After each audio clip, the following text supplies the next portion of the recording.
How to properly replace M.2 socket? Step 1. Switch off.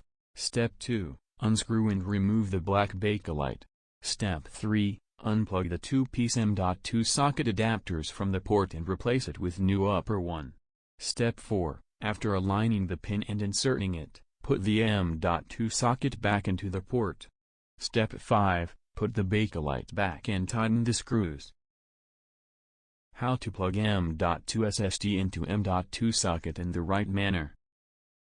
M.2 SSD edge connector must be aligned with the M.2 socket and fully inserted at an oblique angle. Please also ensure that the M.2 gold fingers do not get exposed.